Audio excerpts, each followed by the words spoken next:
2018 ഒരു ആക്സിഡൻറ്റ്.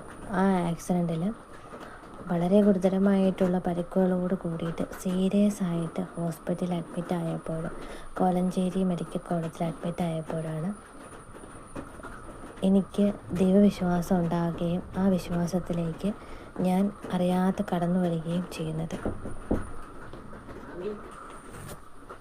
അപ്പോൾ ഒരനുഭവം എൻ്റെ ജീവിതത്തിലേക്ക് കടന്നു വന്നപ്പോൾ വിശ്വാസത്തിലേക്ക് പരിശുദ്ധ അമ്മ കൈ പിടിച്ചെന്നെ കൂട്ടിക്കൊണ്ടുപോയി.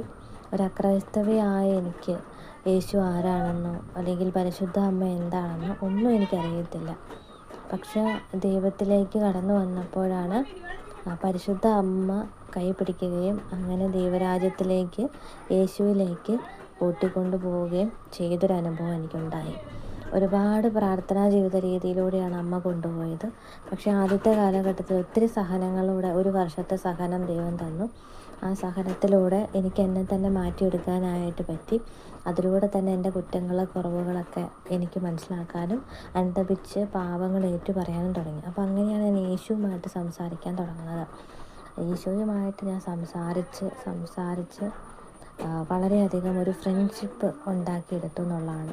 അപ്പോൾ അധികമായിട്ടുള്ള കമ്പനികളോ അല്ലെങ്കിൽ കൂട്ടുകെട്ടോ ഒന്നും ഇല്ലാത്തതുകൊണ്ട് തന്നെ ഞാൻ കർത്താവിനോട് എൻ്റെ വേദനകൾ, വിഷമങ്ങൾ സംസാരിക്കാൻ തുടങ്ങി.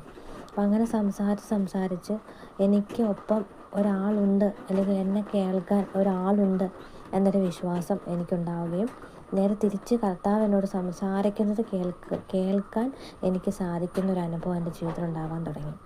അങ്ങനെ എങ്ങനെയാണ് പ്രാർത്ഥിക്കേണ്ടത്, യേശു ആരാകുന്നു, ഇതൊക്കെയാണ് കർത്താവ് ആദ്യം പഠിപ്പിച്ചത്.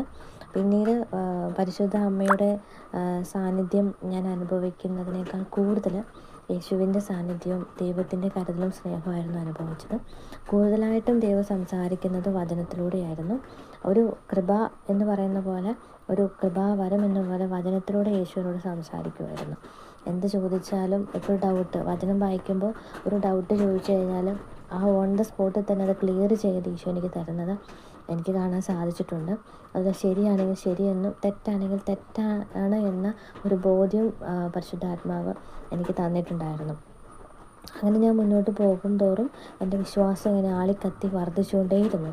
അപ്പോൾ അതിനിടയിൽ ഉപവസിക്കാനും പ്രാർത്ഥനയും കാര്യങ്ങളിലൂടെയൊക്കെ ദൈവം കൊണ്ടുപോയി. പക്ഷെ അതെല്ലാം ഒരു എളിമപ്പെടുത്തലിൻ്റെ അവസാനമാണ് കൊണ്ടുവന്നെത്തിച്ചതെന്നേ ഉള്ളൂ.